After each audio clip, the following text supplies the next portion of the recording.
Ahmedabad Mumbai highway પર સુરત જિલ્લાના કામરેજના ઘલા નજીક કાર અને ટ્રક વચ્ચે અકસ્માત સર્જાયો હતો। અકસ્માત બાદ સળગી ઉઠેલી કારમાં સવાર દંપતી અને એક પુત્રી પૈકી પુત્રીનું મોત નીપજ્યું હતું। સુરતના પાલનપુર પાટિયા ખાતે રહેતા પિયુષભાઈ પરમાર પોતાના અમદાવાદ સ્થિત ભાઈ કલ્પેશભાઈને ત્યાં પત્ની તેમજ પુત્રી સાથે અમદાવાદ ગયા હતા। ત્યાંથી આજે વહેલી સવારે તે પરત સુરત આવવા રાષ્ટ્રીય ધોરીમાર્ગ નંબર 8 પરથી સુરત જિલ્લાના કામરેજ તાલુકાના ઘલા ગામે ટોરેન્ટ પાવર પાસે દુર્ઘટનાનો શિકાર બન્યા હતા।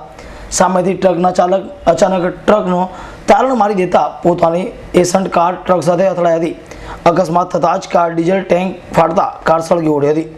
પિયુષભાઈ તેમજ પત્ની જોલીબેન સાથે બહાર નીકળી ગયા હતા, જ્યારે પુત્રી મુસ્કાન અંદર ફસાઈ જતા આગની ઝપેટમાં આવી ગઈ હતી।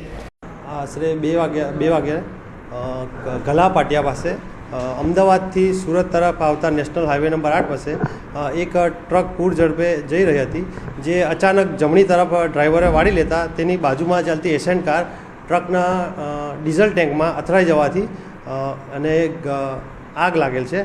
અને સૌથી પહેલાં તો એમાં ટેન્ક ફાટવાથી ડીઝલ ધોળાઈ ગયું હતું, તો એમાં કાર ચાલક જે હતા પિયુષભાઈ પરમાર અને તેમના પત્ની તેઓને બહાર કાઢી લેવામાં આવ્યા હતા। અને ત્યારબાદ અચાનક જ તેમાં આગ લાગતા તેમની પુત્રી મુસ્કાનબેન ગાડીમાં જ રહી ગયા હતા અને તેમાં બળી જવાથી તેમનું મૃત્યુ થયેલ છે।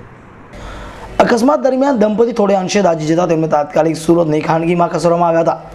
અકસ્માતગ્રસ્ત પિયુષભાઈ પરમાર પોતે સુરત રિલાયન્સ કંપનીના મેનેજર તરીકે ફરજ બજાવતા હોવાનું જાણવા મળ્યું છે, જ્યારે બીજી બાજુ અકસ્માત બાદ ટ્રક ચાલક ટ્રક મૂકી ફરાર થઈ જતા કામરેજ પોલીસે ઘટના સ્થળે પહોંચી ટ્રક ચાલક વિરુદ્ધ ગુનો દાખલ કરી કાયદેસરની કાર્યવાહી શરૂ કરી છે।